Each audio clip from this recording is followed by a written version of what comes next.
koyi, na yarda da kai ake fari, da kai Allah ya zo shugaba, kai ne ka mutunta girmansa,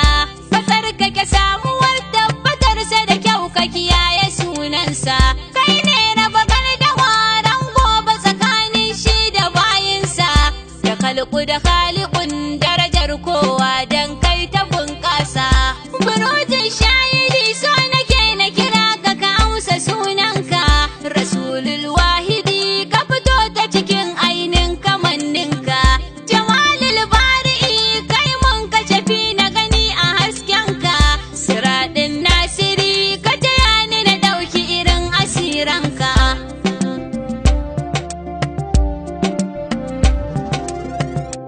Najmu saqibi habibu samadul wahidi, ainu ma'aruful aqwam sirad mumajjadi, dal'at haqqu bil haqqi fawzul fawz mufarradi, ya gatan wanda duk ya rabauta nabi zahidi, ad anjala ashkalal ainain ka zo da sanyinka, ablaja azajja aqna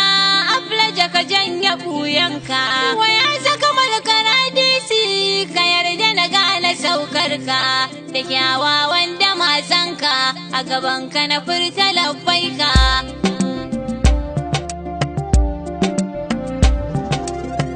Magana